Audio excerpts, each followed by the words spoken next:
สบายดีทุกคนยินดีต้อนรับทุกคนเข้ามาเรียนภาษาจีนกับข้าพเจ้ามื้อนี้ข้าพเจ้าจะพาทุกคน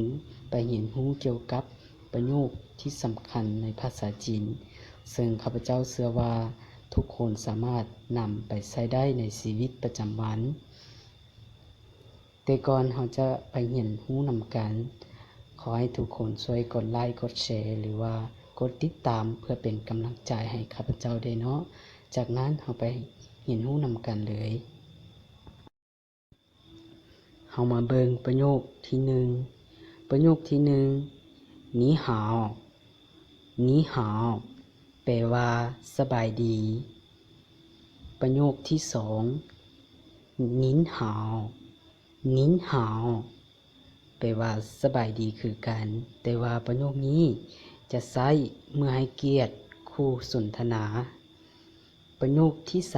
3你们好你们好แปลว่าสบายดีทุกคนหรือว่าทุกทานประโยคที่4再见再见แปลว่าแล้วพบกันใหม่ประโยคที่5明天见明天见แปลว่าพบกันใหม่มื้ออื่นประโยคที่6你好吗你好吗แปลว่าเจ้าสบายดีบ่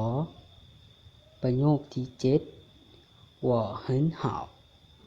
我很好แปลว่าค่อยสบายดีประโยคที่8他们都很好他们都很好แปลว่าพวกเขาเจ้าล้วนแต่สบายดีประโยคที่9谢谢谢谢แปลว่าขอบใจประโยคที่10不客气不客气แปลว่าบ่ต้องเกรงใจบ่เป็นหยังประโยคที่11你叫什么名字你叫什么名字แปลว่าเจ้าชื่อหยังประโยคที่12我叫波桥你呢我叫波桥你呢แปลว่าข้อยชื่อบัวแก้วเจ้าเด้ประโยคที่13很高兴认识你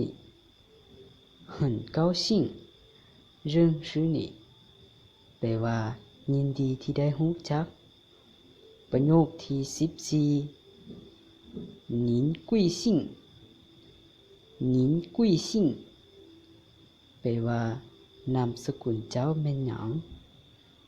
ประโยคที่